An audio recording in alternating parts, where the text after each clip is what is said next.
Benvenuti, buongiorno,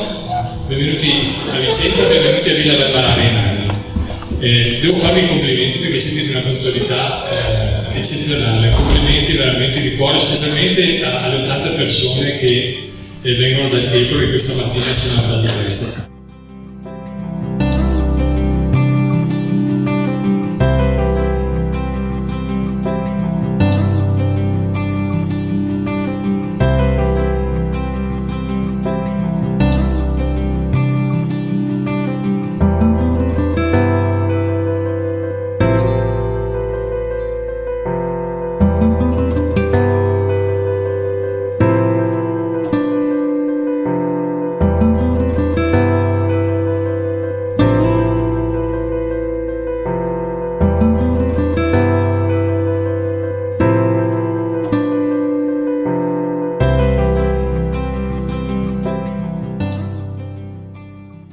Una lista di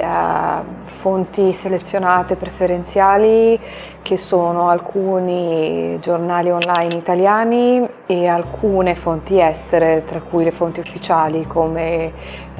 l'IPCC e determinati esperti e climatologi.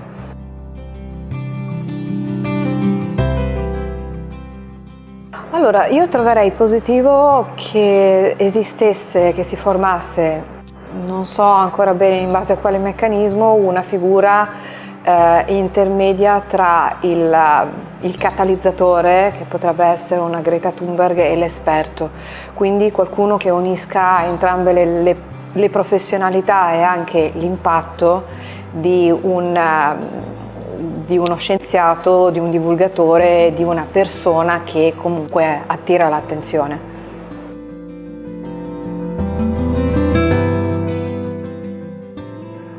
Con i vaccini, facendo il giornalista scientifico, devo dire che il vantaggio è che telefono a chi se ne occupa,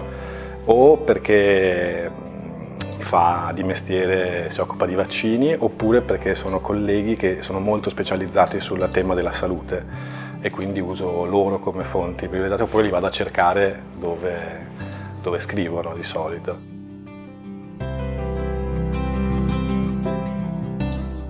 Eliminando un tipo di comunicazione che polarizza tra giusto, sbagliato, buono, cattivo, e che rendesse di più la complessità del tema, e per fare questo secondo me ci vorrebbe anche una maggiore disponibilità di contenuti che spieghino in termini semplici, che anche un lettore non specializzato può capire, come funzionano i vaccini.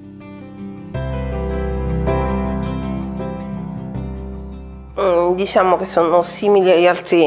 punti, quindi riviste specialistiche e scienziati,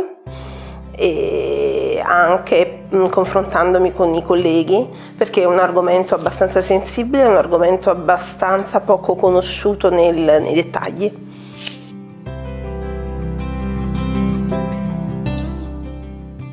I social sono molto importanti perché è il veicolo più immediato di informazione in questo momento e possono sia migliorarlo ma anche creare parecchi danni nel settore, negli argomenti scientifici, soprattutto in argomenti come gli OGM.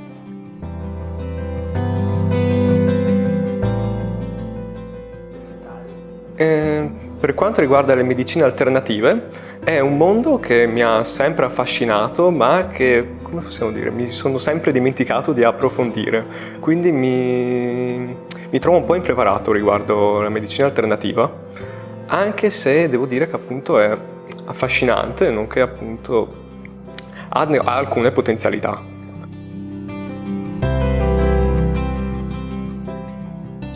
Sì, sicuramente, oltre alle pagine specializzate, quindi estremamente positive riguardo al tema, manca un'informazione che possiamo dire almeno parzialmente neutra e non estremamente schierata, perché o si trovano quelli, diciamo, degli esperti che pensano che il futuro sia nella medicina alternativa, o degli esperti che ritengono che la medicina alternativa sia una completa bufala.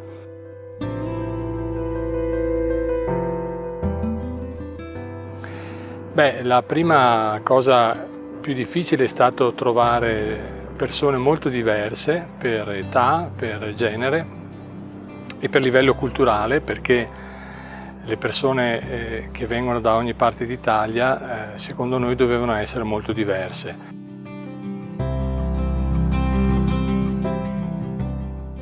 La consultazione pubblica è uno dei modi forse più difficili perché ci sono tanti problemi organizzativi, ma forse è uno dei modi più importanti perché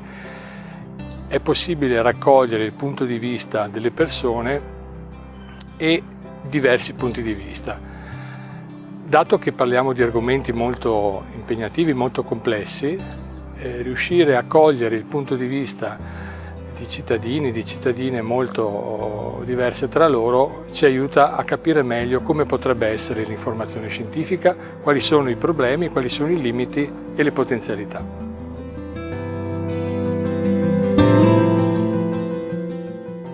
Direi che siamo molto soddisfatti perché avevamo